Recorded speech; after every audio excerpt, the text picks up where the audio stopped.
Hello there and welcome to the Fulham versus Liverpool preview, and that is going to be taking place tomorrow. I think it's about 4:30 on Sunday afternoon, so quite a nice time for us to be able to get to watch the match tomorrow as well, and something to look forward to as well. So let me know what you think in the comments below about this game, ahead of the game. Who do you think will be starting, and what do you think the outcome of this game will be for Liverpool or for Fulham? Let me know in the comments below. Now, first off, we do have to start with the fact that, well, I actually recorded a Champions League review video on like Wednesday or something like that, and I forgot to press live or to set it to go public. So that just never, it's sat on the channel, and I just didn't decide that. Well, when I noticed, I just thought, well, there's no point now.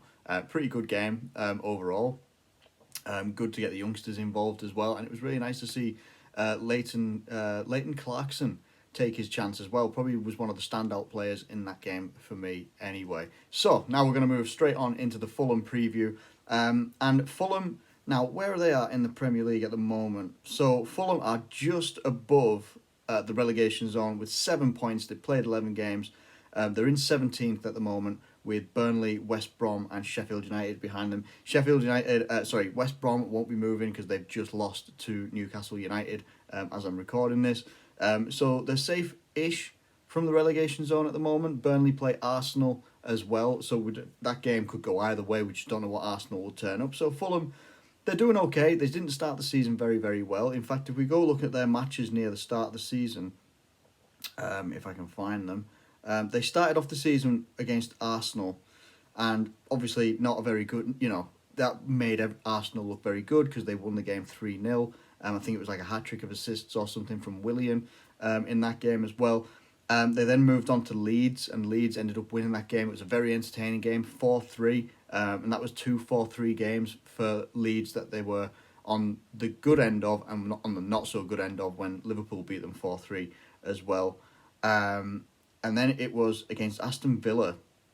Early on in the season, obviously, as we very well know, Aston Villa were pretty much on fire quite a lot, and Fulham got beat 3-0. They then got beat by Wolves 1-0. They picked up their first point against Sheffield United, which is also Sheffield United's only point this season so far. Then they got beat by Palace, beat West Brom, beaten by West Ham and Everton. They beat Leicester, which was a surprise result as well. And then obviously coming up against Manchester City, different proposition altogether. They got beat 2-0. But having said all that, whenever I've watched Fulham play, and I've seen them play quite a couple of times because the time of day that they tend to play, it lines up with when I would watch football and stuff like that anyway. And if Liverpool aren't playing, I will watch other teams. And watching Fulham play, they are starting to get a little bit more fluid. They're starting to get a little bit more... their attacking play just seems to be a little bit more fluid as well. They've got some dangerous players that you might not have heard of, players that you will have heard of, players that I've got wrote down here. Ademola Lookman and Ivan Cavallero, dangerous players. Maybe they're not hitting form at the right times, or they're not making the right decisions at the right times at the moment, but they're doing pretty well. They're starting to look like they're connecting, starting to look like they're clicking in some ways as well. They almost look like they've sorted out their penalty taker situation as well. Ruben Loftus-Cheek is in this one as well, and I don't really know what to make of Loftus-Cheek since he's moved on loan. Obviously, he's from the Chelsea Academy, and I believe he's on loan. I don't think it's a permanent transfer, but whenever I've seen him play, I'm not entirely sure. I'm more impressed by Anguissa, if that's how you say his name, in the midfield for Fulham. I feel that he's actually a very good, he's quite quick, he's very physical, can move the ball and can pass the ball as well, and could be the person that we actually look at in terms of them actually progressing the ball up the pitch. That's someone that could be a danger man for them in terms of linking up with the guys that are up front ahead of them anyway. But we're going to get into Liverpool-based things at the moment, but what I mean is, even though they've had all of these losses and they haven't necessarily had the best time in the Premier League since they've come back, they're not in the relegation zone right now, and I firmly believe they will want to take everything that they can, everything that they've built on, the fluidity that they're starting to get in terms of attacking wise. If they can shore up things in defence, then they'll start to actually maybe solidify themselves in that bottom half of the table, maybe. They're not going to be an easy team to play against, I don't think, personally. And I can only really reference the last couple of times that we played Fulham when they were in the Premier League, the last time before they got relegated. And I cannot remember for the life of me who the manager was. I remember one of the games was 2-1 to Liverpool, and it was fortunate. I think we actually went 1-0 down in that game. I think we may have got a penalty or something like that, and then we scored another goal. But it was really, really difficult. I think it was Ryan Babel, our former player, might have scored against us in that game. Can't exactly remember, but they were difficult. They were hard to break down, and that is one thing that we seem to struggle with sometimes, is breaking teams down. If they sit back off from Liverpool, it's going to be a long afternoon of just passing the ball and trying to create chances, trying to create spaces, and trying to create mistakes from the opposition team for us to exploit. That's what it's going to be difficult doing. Now, we come into some team news, and it's some brand new team news, and it's not some good news either. We don't know whether it's going to be long-term or not, and we certainly, touch wood, fingers crossed it's not long-term, but Diogo Jota is going to be out of the Fulham game. That is what is being reported so far, and this is at 5 o'clock on Saturday evening or late afternoon, whichever one you class that as. But yeah, it's gutting because he's been so good. He has absolutely been on fire and exceptional for Liverpool. Been really, really great and can be a very good game changer, whether he's starting the game or whether he comes off the bench and makes a difference for us there. So it doesn't really, for me, it doesn't, I can't look at it and say, oh my God, I'm absolutely devastated, because what that means is instead of maybe Diogo Jota starting this game, then we have Mane, we have Firmino, we still have Mohamed Salah, we still have this front three that is exceptionally impressive as well. Other team news is that apparently OxladeChamberlain could be in contention to play in this game as well, with Jurgen Klopp hinting that if he needs to use him, he will.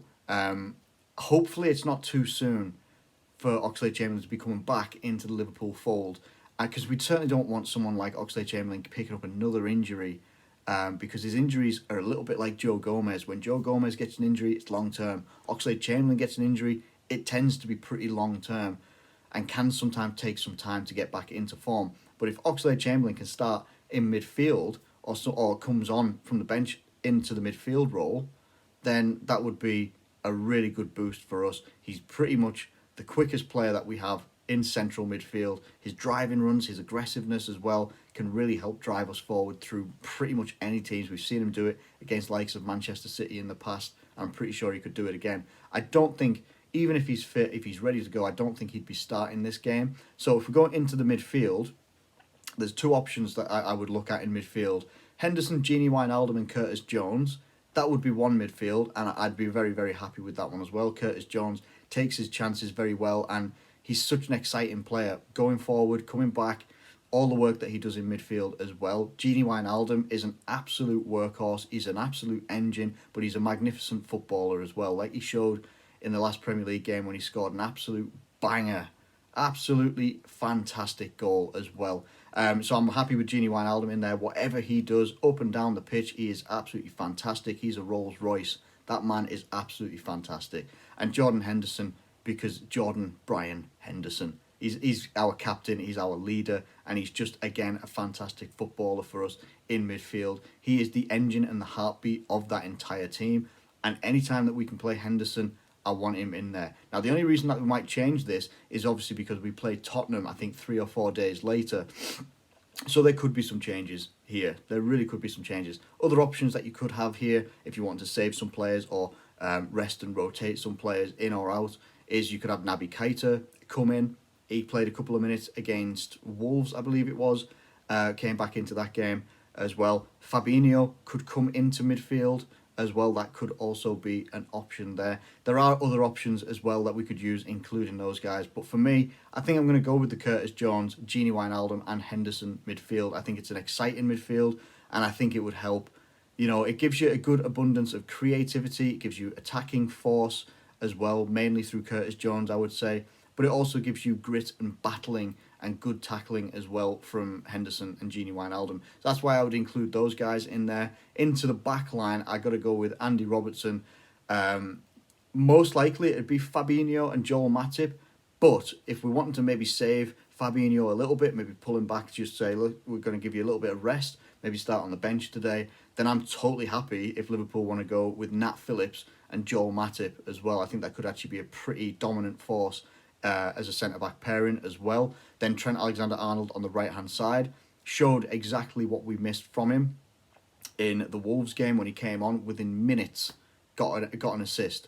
I'm still pretty sure that's Mane's goal as well, but hey, who knows? And then in goalkeeping position, Jurgen Klopp said that if Alisson trained on yesterday, which was Friday, if he trained well, he would be playing. I don't know if he trained well. I don't know if anyone's heard anything or seen anything. So Alisson is definitely in contention to be able to play, or it would be Kelleher. You know what? I don't mind either way. Kelleher didn't make any mistakes, in my opinion, in the Champions League game in the last against Midtjylland. That penalty was absolutely... that was nothing. That was absolutely nothing. And when we see what Jordan Pickford was allowed to do to Virgil van Dijk, and then that gets given against us, no, I'm not taking that one, sorry. So no, Kelleher or Alisson, either way, I'm happy with either. So yeah, that's my starting lineup, sort of. If we're, I think that's... Harvey Elliott scored for Blackburn. Oh, nice one. Get in. Oh, they lost though, but hey, even so. Sorry, that was just a notification I got that Harvey Elliott had scored against Blackburn, so that was quite nice. How do I think this game is going to go? Liverpool are going to have to come out and control the game. But when we control the game, we're going to have to make sure that any possession or all of the possession that we have is impactful on the game. It's not just like... It's not that we do aimless passing and just want to pass the ball for passing's sake and have possession for possession's sake. We will create chances. Got dangerous players, the likes of Mane, Salah, Firmino, guys that can take it from midfield and carry it forward. We will make chances against this Fulham team, who I believe have faced the most shots in the Premier League, maybe apart from one team. But no, I'm pretty sure it's Fulham. Either that or the other team is Sheffield United. I can't imagine it's one of those two. Anyway, they faced so many shots, and with the power, the technical prowess, and the actual striking force that we have as a Liverpool team, I firmly believe if we get enough chances and we are on it, and Salah looks like he's getting more on it every single day, every single game that he plays. His sharpness is absolutely exceptional. Sadio Mane is the exact same. Firmino as the link-up man is absolutely perfect, probably for this game as well. And if Fulham decide to go with a 3 at the back, as the predicted lineup goes for, then that could be a really long afternoon for Fulham if we hit the ground running. I'm not going to be disrespectful to Fulham and say we're going to go and win this game 3-4-0 or anything like that. I think that Liverpool will look to go out here with a 2-0 win, try and make it as comfortable as possible, and incur as few injuries as possible. That's what Liverpool will be wanting to do, is to get in, do the game, win the game, and get out. That's pretty much what they'll be looking to do. I don't think that this is going to be any sort of like mad, high-pressing, heavy metal football game. I really don't. And that seems to have gone a little bit from us at the moment. Obviously, probably with the injuries to the likes of Van Dijk and Gomez, you can't risk playing such intense football with such high pressing without those guys in the back line. So we've adapted and changed our way of playing, and it seems to be working for us right now. We're tied at the top of the table with Tottenham, and we want to continue doing that, if not surpass them, if we can do that. So I'm going for a 2-0 victory for Liverpool, but make no mistake, I still believe that while this Fulham team are lower in the table and just above the relegation zone, Fulham will present some problems, they will present some issues for us, and I'm just hoping that we can overcome those issues and get the win. That's all I'm bothered about at the moment, but let me know what you think in the comments below, if you please. Do feel free to check out any of the other videos that I've made as well, and hey, if you'd like to, feel free to subscribe, but you don't have to. You can just enjoy these videos if you are liking them. Thank you ever so much for watching this video. If you have enjoyed it, please do like it and subscribe if you're new around here. Thank you once again, and I'll catch you later.